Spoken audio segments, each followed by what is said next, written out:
and welcome to the Car Ride Convos Podcast, podcast number 23. I'm your host, Ryan, and as you can see, my co-pilot is gone. I am all alone, and I'm just winging this. I kind of thought, I was like, you know what, since she's out of town, Kristen being out of town, I was like, you know what, let's just skip a week and do whatever, and instead of doing that, I was like, how about we just upload on Monday and I just kind of try to figure something out where I just talk to you guys and just kind of do the podcast alone. There are tons of podcasters out there that totally do this on their own, and that sounds really cool.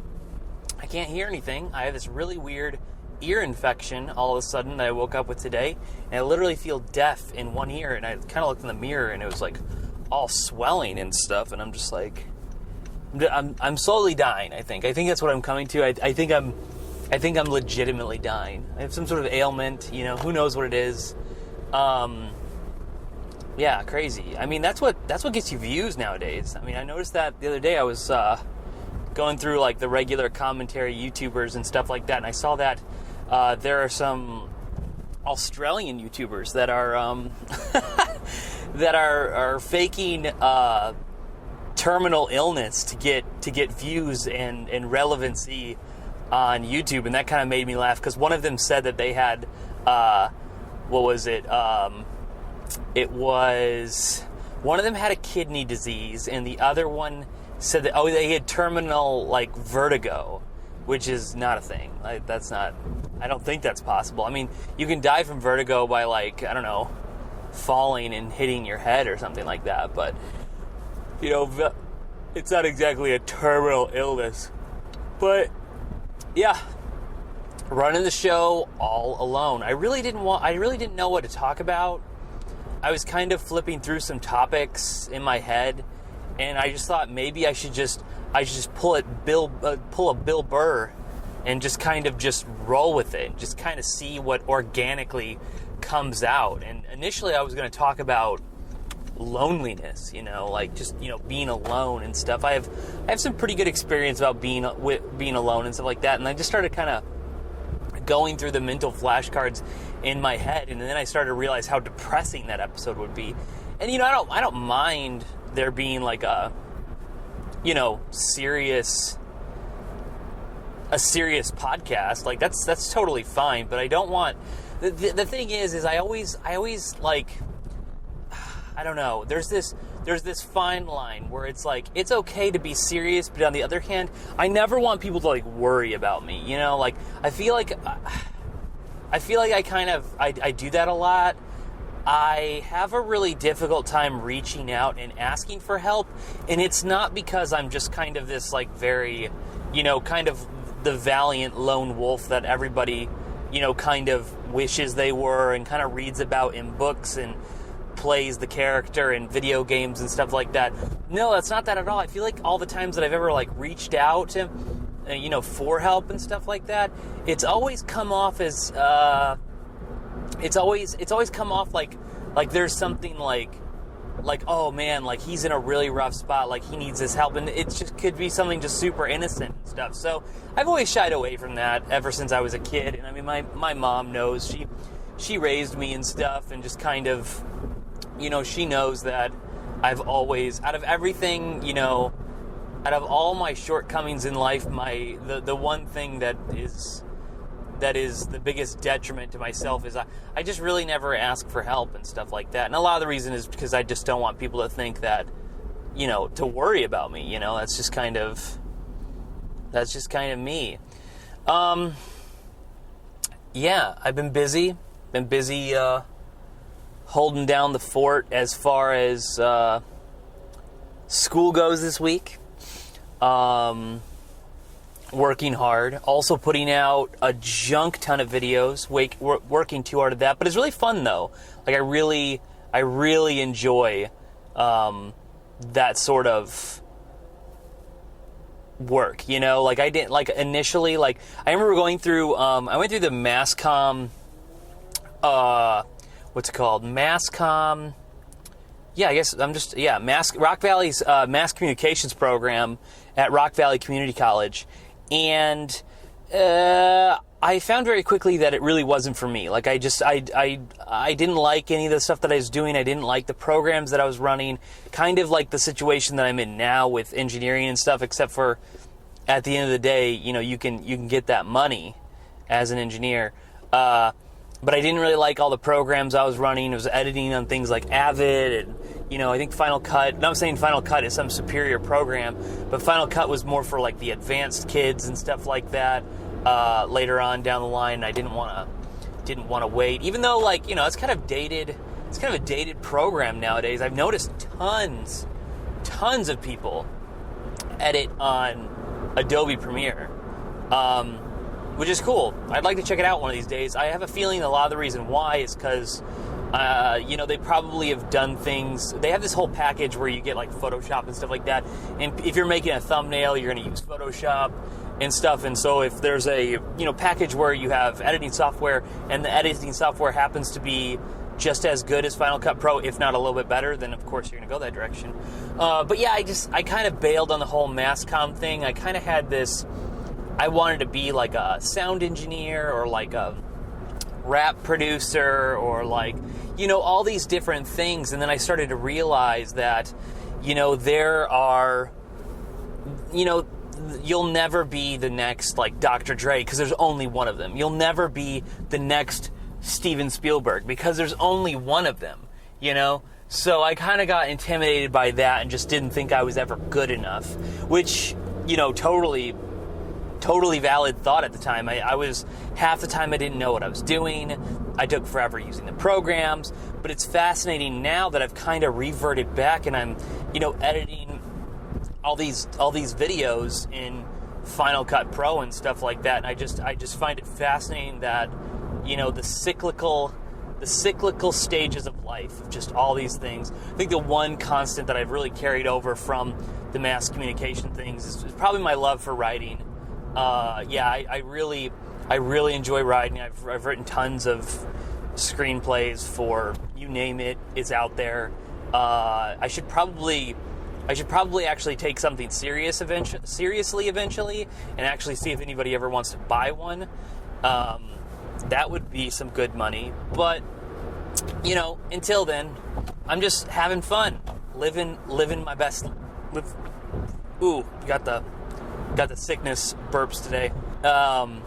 Living my best life. What a weird phrase to say. I see that a lot. Like just living my best life. Like I feel like that's like some sort of like multi-dimensional, like like the multiverse, that there's so many different timelines and stuff like that. I feel like that's someone who that's what someone would say if they like really believed in that sort of thing. It's like I'm living my best life. So like in this timeline, like I'm living the best timeline right now, man. Maybe I'm like really overanalyzing that. I don't know. I really feel I feel like that's a thing. I don't know. Who knows? I really I struggle sometimes. Yeah. So, speaking of mass comm, I just watched this movie the other day. It was a documentary. It's on Hulu. It's called, what was it called? Minding the Gap. And it's directed by Bing Liu, who went to, I believe he was in the mass communications department either before or after me. I don't really remember. I don't actually know him. I'm sure in some sort of weird situation we may have bumped shoulders or something like that, but really never knew him by name until just recently with this documentary. And I watched it, and on the surface it's a documentary about skateboarding and just kind of like kids in Rockford, Illinois, my hometown, using skateboarding as a coping mechanism to deal with what it's like to live there. But it's much more than that. Like, it's like I very few movies I've identified so heavily with than Minding the Gap. Like, it really struck a nerve, and I can't recommend it enough. Like, even if you're not from Rockford, there's something so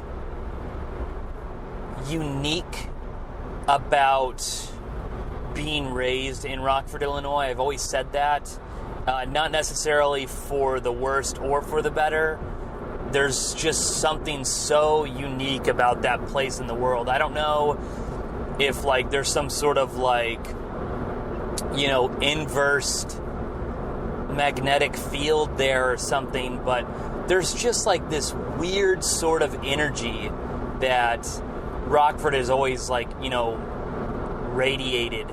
And it's interesting to see all the people who are either, like, coming back to Rockford by their own means, or people who've never left, or people who tried to leave and they got drugged back. There's this weird sort of magnetism that Rockford has, where it's just like, you know, there was always this paranoia I had growing up about dying 5 miles from where I was born.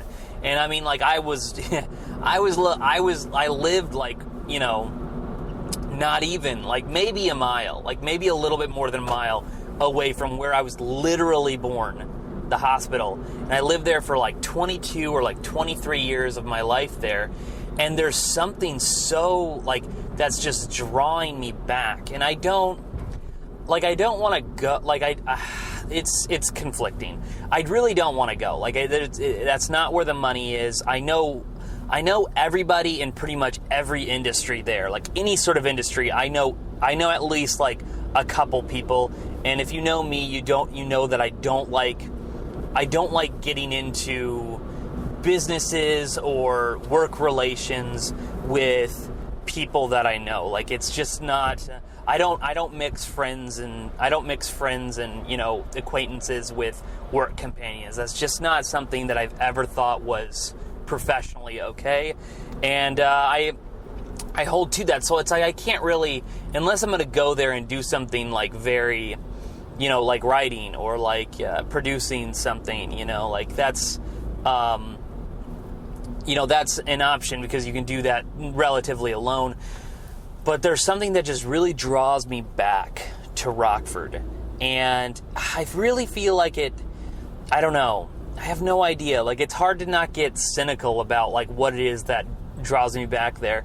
And I think Kristen, when we watched it, she kind of, I don't remember what she said to me, but she was just like, do you ever, like, did that documentary make you feel like, you know, this certain way?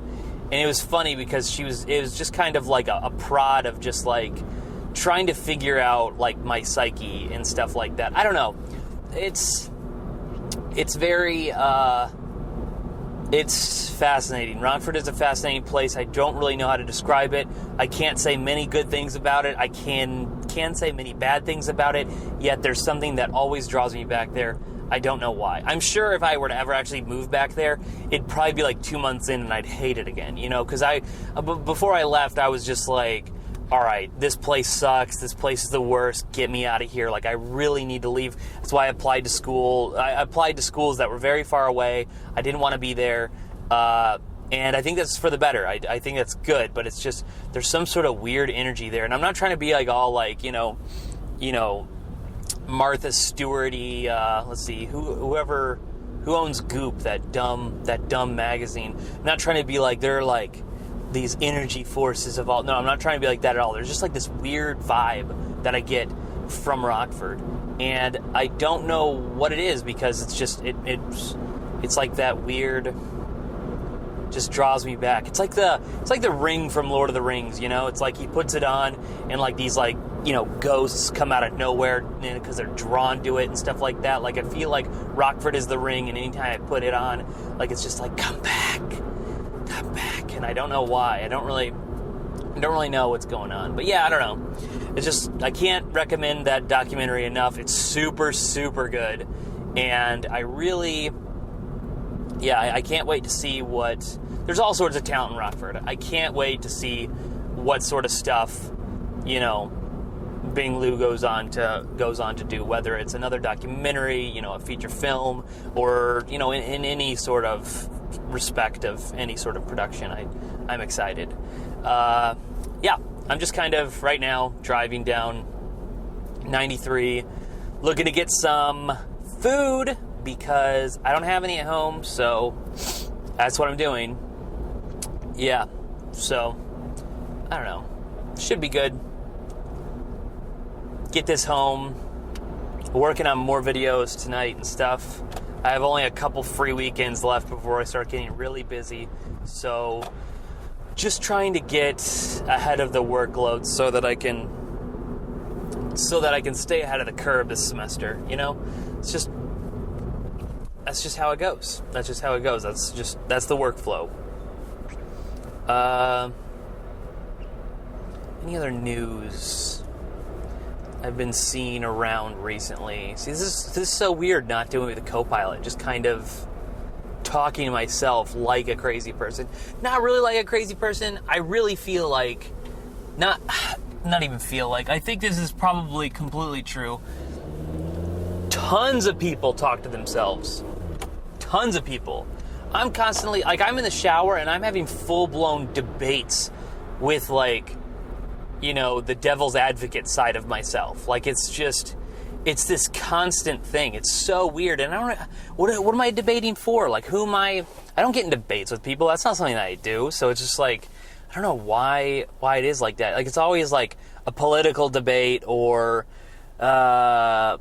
you know, something science related or something religion related or something like that. Like, I'm always like doing that stuff. And maybe it's something my brain does to like keep me sharp, you know, like keep the knowledge flowing, you know. That could totally be a thing. I could see that as like some sort of like evolutionary step towards mental immortality. I don't know. It totally could. Or it could be that I'm crazy and that people who are crazy speak to themselves and often have debates. That would be really funny if I went to a psychiatrist and they were just like, no, yeah, you're schizophrenic. Like, that's what schizophrenic people do. That would make me laugh. And the laugh would come off very creepy because people with schizophrenia, they, when they laugh, you know it's no joke. You know.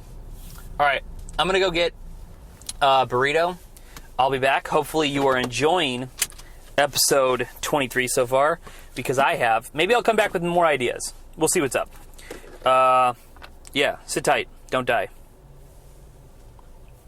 All right, so I got my food, and it's funny, I have this ear infection, like I was talking about earlier, and like I really hope I wasn't just like screaming at them the entire time.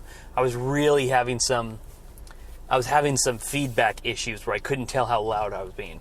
Well, and we also have elderly people who are driving in this parking lot and they have no idea what they're doing. What a nightmare. What a nightmare. You know, that's something that Kristen and I, and also a lot of other civil engineers I've had this conversation with. Man, I don't know what we're going to do about these seniors that are driving around. Like, I'm not like ageist or anything like that, but there is a serious discussion we need to have about elderly people driving. Like, I don't think the common citizen knows how many accidents and deaths are, you know, to blame for the elderly. Like, it's bad. Like, it's really, really bad. But what I was going to actually talk to you guys about is I had this idea while I was in there getting my burrito that I'd come back with some pro tips. I got some pro tips for you. Some really good pro tips. Yeah, I've lived on this earth for like 27 some years or something like that. That seems like I don't know, that's probably like a third or like a quarter of my life, you know. Probably, I don't know, it's hard to tell. I'm a millennial. I might live longer than the average person. I might go to like 110, 112, who knows. I really hope I don't live that long. I hope I die when I'm like 70. That seems like a good age to go. But I've got some solid pro tips for you because I've lived on this earth for 27 years. And that's enough to build experience. Pro tip number 1. If you want anybody to take you seriously, don't listen to Pitbull. You know, Pitbull, famous, I don't even know, do you consider him a rapper? I would consider him a pop star or like a Latin music star or something like that. He's bad. He's really bad. Very few artists are as bad as Pitbull. Second pro tip, kind of music related. I'm not saying don't. I'm not one of those people that's like, don't do something. But seriously consider if you are going to get a neck or face tattoo. Seriously consider it. Like, actually think about it before it happens. And, it's one of those things that I understand. I understand if you're in the rap game and you need some extra clout. I know you're looking for those face and neck tattoos. I got you, man. I understand. I totally get it completely. But seriously, think about it. Like, just do a little bit of thinking. Do you want this the rest of your life? Are you going to enjoy it? If you're a rapper, maybe wait till you make a lot of money instead of like just a little bit of money. Because you don't want to be that out of work rapper that has face tattoos now. You don't want that. Third pro tip, if you really want to enhance the flavor of Coca-Cola, go to one of those machines.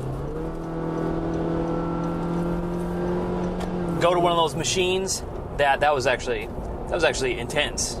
I've never had such an intense experience on the 93 North ramp before. That was pretty crazy. If you want to enhance the flavor of any Coca-Cola and you're at one of those Coca-Cola machines, put some lime in that junk. That is good stuff. Lime just makes it so good. Super pro tip, don't drink soda. Super bad for you. Super bad. Don't drink your calories in general. I mean, I guess it'd be okay to like throw in some like lemons to your water or something like that, and there's a little bit of sugar and citric acid in that and stuff like that, go for that. That's fine. But overall, don't drink your calories, don't drink soda. I kind of live this balance in my life where I make a lot of decisions where I'm like, it'd be better for me if I just didn't drink this soda. And the other half of me is like, you know what? It'd be okay to die early, That's fine. I don't know. It's the yin and the yang of my life, But yeah, it's all the pro tips I got for you. That's pretty much it. Yeah. I don't know, like, what else is how introspective do you want me to get? Maybe I should ask the fans. Next time Ryan's alone, which, we're 23 episodes in and Ryan's only ever been alone once. So the chances of that happening are, I don't know, maybe I'll see you around episode 51. That seems like the right pace. But yeah, if you ever want me to get serious, let me know in the comments down below. Yeah, I could do this all day.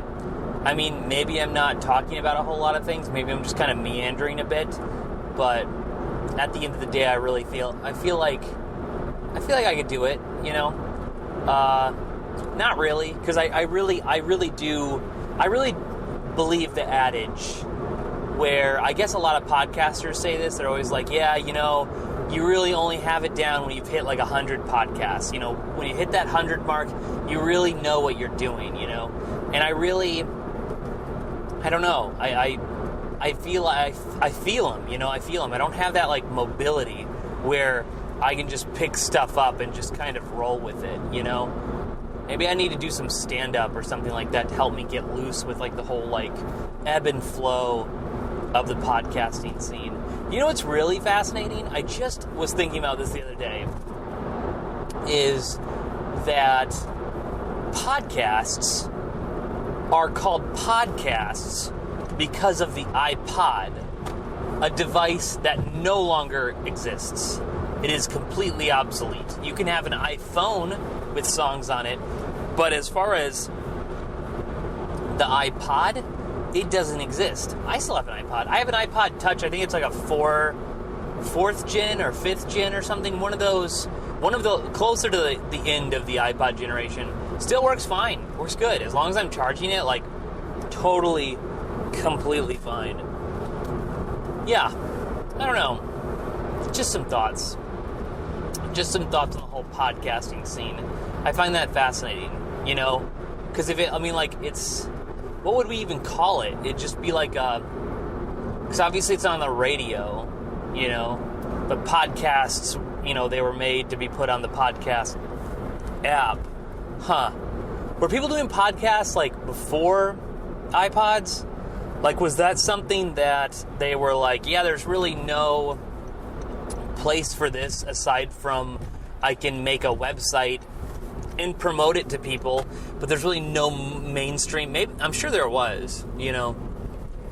And that probably stretches all the way back to the days of, like, pirate radio and stuff like that. What a crazy time. What a crazy time to be alive.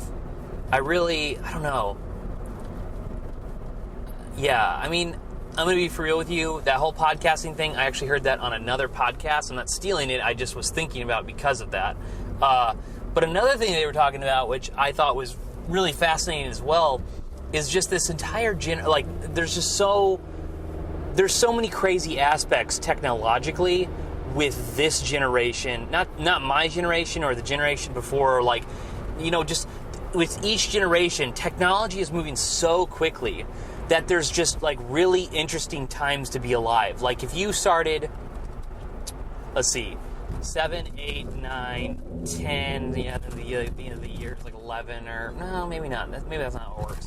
Whatever. If you went to high school from, like, 2007 or 2008 until, like, 2011, you know, you lived out the generation of no one had cell phones. Like, very few people, like, you know, they had flip phones and, like, you know, what we would really consider, like, they'd be like pseudo smartphones, not really.